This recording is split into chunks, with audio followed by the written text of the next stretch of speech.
Hi everyone, this is me Jyotika Bedi from Happiness is Love.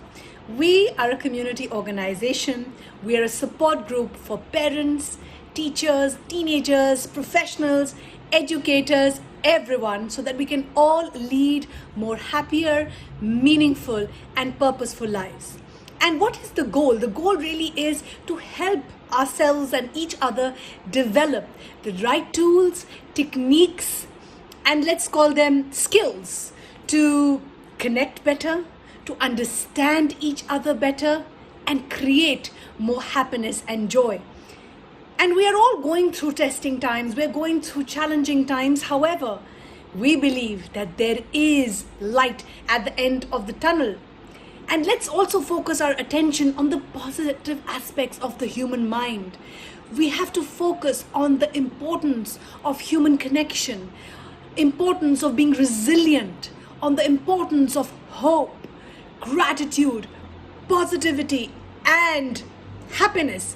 Because happiness is the highest form of health. And science is saying it, research is saying it, that happy people are more productive, are more creative, and are healthier. So let's start investing in ourselves so that we can together build a better and a brighter future. So today's video is primarily on aligning parenting styles, because again, our core belief system really is that we can build a better world only by building better parent-child bonds. So it really starts with you and me becoming more self-aware, becoming more cognizant of who it is that we are, what is it that we do, and how can we improve ourselves to be better parents, to be better versions of ourselves. So as parents, it is very, very important first to understand what is our parenting style. And if you've seen our other YouTube videos, we walked you through all the four parenting styles, the four different parenting styles, from passive, passive-aggressive, aggressive, and the assertive style, the effective style, the positive style.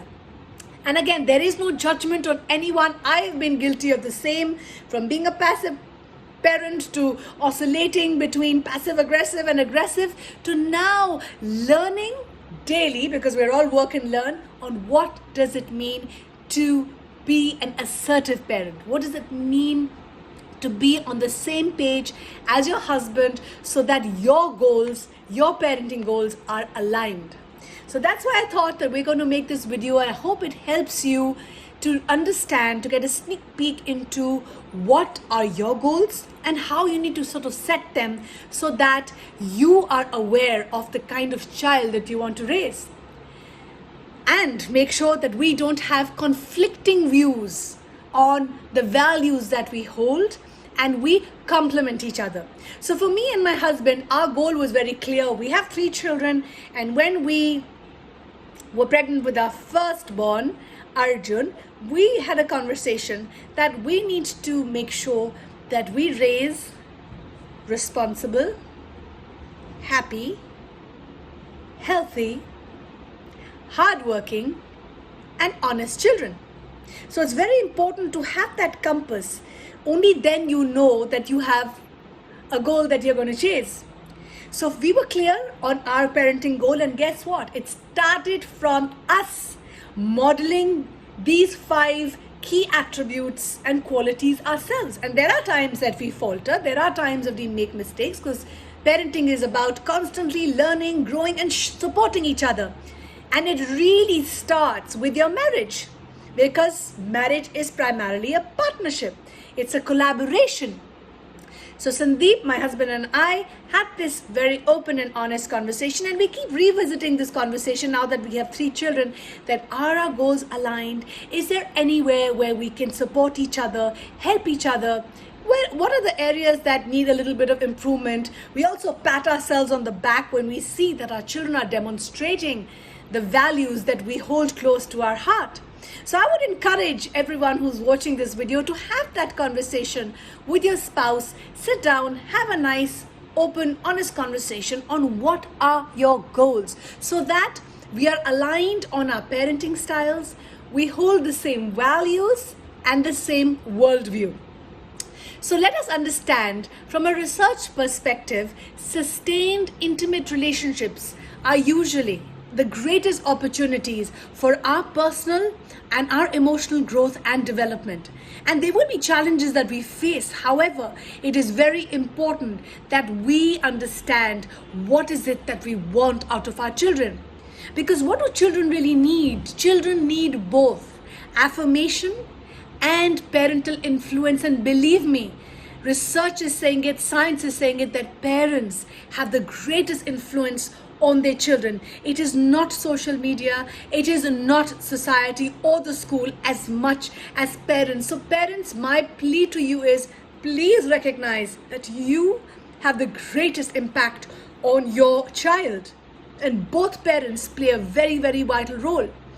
But unfortunately, many relationships today are breaking down because we are trying to make one spouse look good and hold a particular value, and the other parent is not in alignment, is not in proper agreement, and is not able to recognize what is important for the growth and the development of the child. So my question really is, how do we turn our conflicting views and values into complementary ones? How can you and your spouse create a relationship where your children get the best of both of you, and where you both learn from each other's strengths, you lead with each other with your strengths, and you help in developing a healthier relationship? So here are very, very simple practical tools. Number one, start with safety.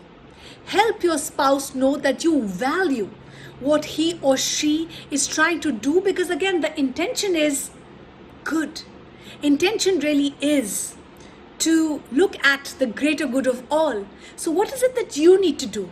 You need to express genuine appreciation first for his or her desire to influence your child. Point out specific ways you see that your children have benefited from your spouse's presence by giving an example. Make sure that you avoid using the word but or don't do it. Because when you say but, it's almost like creating an obstacle for your spouse. So make sure that you first affirm the good that your spouse is adding to your children's development. Make sure you acknowledge the positive impact on your child. Just don't go on to say the negative, that you do this but. So don't negate the good. Find the good, point it out, so that at least your spouse is open enough to hear the positive part that he or she is playing. And refrain from using the but. Make sure that you add the word and. That I am happy that you are giving the children more time. Don't use the word but. Refrain from using the word but. Rather add and. And I need you to ... Whatever you need your spouse to do more, add it with the word and. Next, motivate with natural consequences. If your spouse is reluctant to engage in this kind of conversation with you, which I know happens sometimes, think of things that are important to your spouse that will help him or her want to engage with you. Then share these and you invite your spouse into this complex discussion by being open and calm yourself. Think, for example, about a concern, some worry or a problem that he or she may have with you or your children that is making you feel disconnected, and make sure that you do it in a manner that he or she is receptive to this conversation. Let me give you an example. For example, you might say, Sandeep, I've been thinking a lot about how we can work better together with Arjun. I know you are doing your part and so am I, but I need us to be on the same page, because if you and I are not on the same page, we are going to send Arjun mixed messages. And I know that this is frustrating for both you and for me, and I can sense that we are drifting apart. And I don't want that. I don't want us to not be aligned on our goals. And I also don't like us to criticize each other about the things that are happening right now. Let's think of another way where we can handle the situation more calmly, more positively. And be honest that I don't have all the answers, but I need you to engage with me. I need for both of us to find a way so that we can help ourselves, each other, and our relationship. So when we communicate with authenticity and honesty, and you are open enough to own your own vulnerability, something magical starts to happen. Because then your spouse also feels that you're also on the same page of wanting to help, wanting to seek help and help the situation in a more positive and in a more calm manner, instead of attacking each other or criticizing each other or blaming each other. Because again, this will not help resolve the situation. This will not help you align. Rather, this will then create more gap and more drifts. And in my practice with parents and couples, I know this is one single thing that couples are not able to practice, where they honestly ask for what they want and need from each other and express their feelings in a non-threatening, in a non-aggressive manner, so that the other person is more receptive to your thoughts and your feelings. So again, parents, this is a skill that I'm learning, still work and learn, and practicing with my spouse. And that's why I thought it would be useful for us to start somewhere, for us to know what are the tools, what are the techniques that I can adopt every single day that will make my everyday life better, will make my relationship more fruitful. So make sure you set out this time to have this meaningful discussion with your spouse, and you will see that it will definitely be a good starting point. Third, work on yourself first. This is the part that you have to play. Make sure before you start to have that conversation with your spouse, you have that conversation with yourself. And they say that parenting is about raising yourself first. So again, it begins with you. Realize that while you have some useful feedback to give your spouse, he or she also will give you some feedback about yourself that needs work. There are areas of improvement that you need to focus on and be willing to hear patiently from your spouse. Be humble, be open.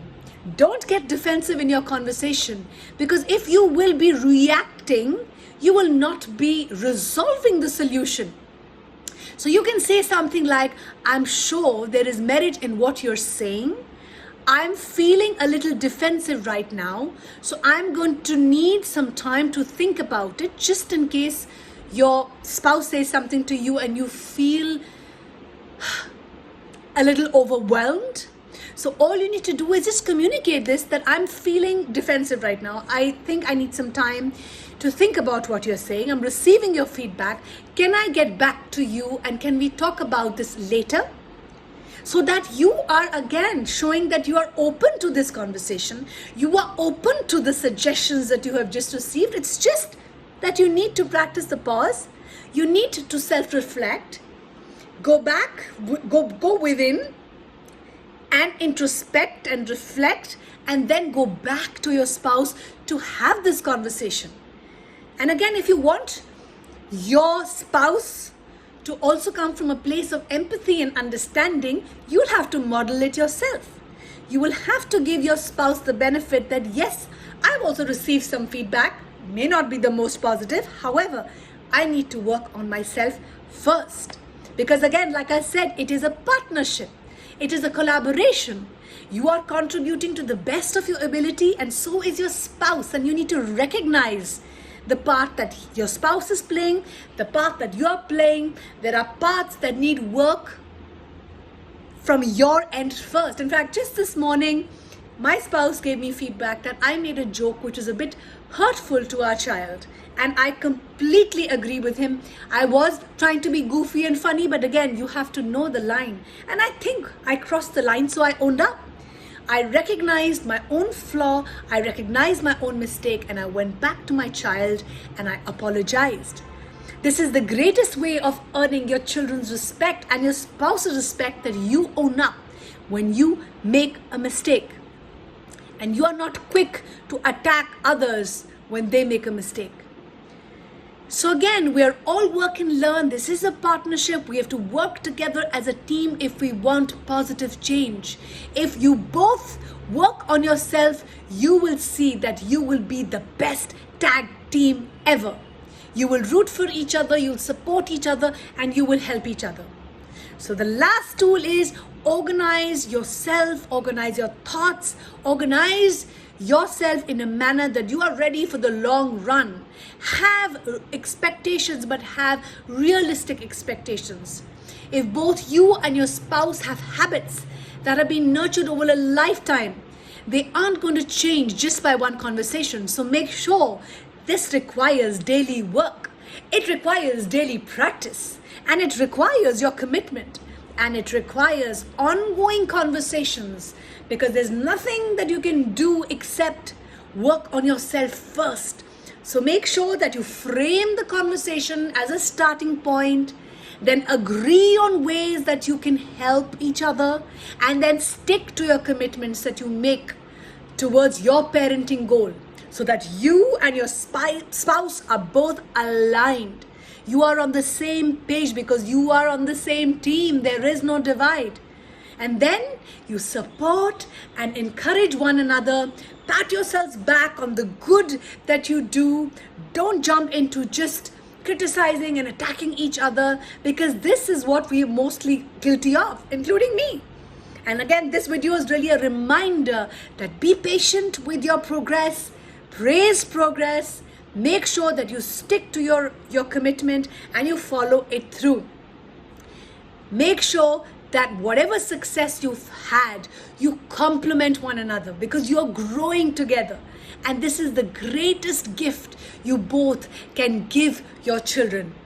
Your learning, your growth, because parenting is about mutual learning and mutual kinship. So thank you for supporting us, cheering for us, liking, sharing, and subscribing. We will continue, because we believe that we are in this journey together. We are keeping our spirits high because of your love and your support. Thank you, thank you, thank you. Keep smiling, keep shining, and keep inspiring.